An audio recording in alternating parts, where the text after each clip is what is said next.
Welcome back, everybody. Parenting is challenging. It's frustrating. Sometimes you just want to pull your hair out. And that's why ABC4 News at 4 is teaming with Donna Tatro for our Monday and Friday conversations, Kids Under Construction. She's joining us from LA via Zoom. Also joining us today is Bethany Brown-Silva, a lifestyle and parenting expert. Let's talk about Halloween, ladies. It's so scary close. And for those of us who might not like carving pumpkins, but our kids want pumpkins, what are some ideas to make everybody happy in this situation? Oh my goodness. You know, no carved pumpkins are the way to go. My 6-year-old actually created this one this morning just for this segment. So if you don't like the mess, the gook of scooping out all the pumpkins or the pumpkin seeds, you can get really creative with markers, glitter glue, googly eyes, cutouts, you name it. I think it's really just the way to go for last minute fun. You can pick up a pumpkin today, not have to worry about it drying out, and just go to town and decorate it. Okay, I love that. Cute, Bethany. So cute. You know what? A lot of times kids have their costumes for weeks and then at the last minute they change their mind. So what if you got no costume? You say no problem.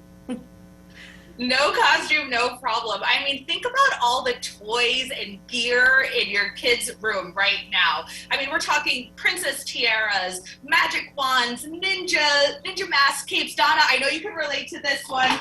My boys are into sports. Grab a cap if you're, grab a cap, have them wear their uniform. Good, they're done. Ball player, one and done. There you go. And even for adults too, if you want to get in on the action and you don't have a costume, go into your kids' room, just scour around, see what you can find. I'm sure you'll find something. And in a lot of ways, that might be a better costume anyway. Okay, what if your kid comes home from school today and says, okay, I invited some friends over and you got to put together a little bit of a party in not so much time. Do you have any ideas for that? Okay, make it a onesie PJ party. Onesies have been really popular over the years, and even if you don't have one, you could run to Target or Walmart and grab one for a really affordable price. Invite everybody to get super cozy and cuddly. It's kind of like a 2-in-1 costume and pajama. Sit on the couch, make really cute snacks. One of my favorite snack ideas are these mini clementines that you make to look like jack-o'-lanterns. It's super safe. Use a non-toxic marker. Your kids won't be eating the peel anyway. Cuddle up on the couch. We watched Paranorman last night, to throw in a classic like Hocus Pocus, or Addams Family 2 just came out. And of course, just get the popcorn going in the microwave. It's this totally low maintenance party. And Bethany, you say to ask Alexa to kind of help and pitch in. And then we also talk a little bit about some safety tips for us as we head on out.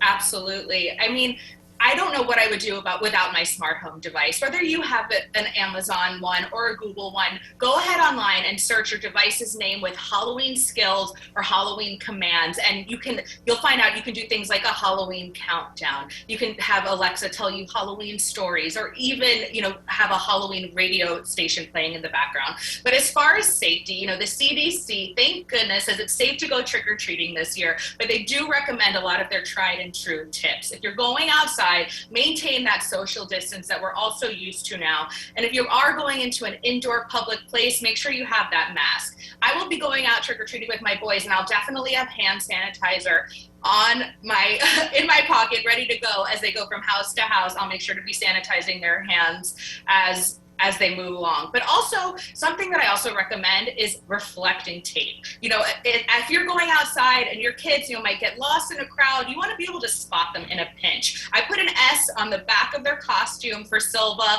whatever your family might decide on, whether it's a kind of a logo or an X, or just something that is easily, you can spot your kids super easily as the sun starts to set.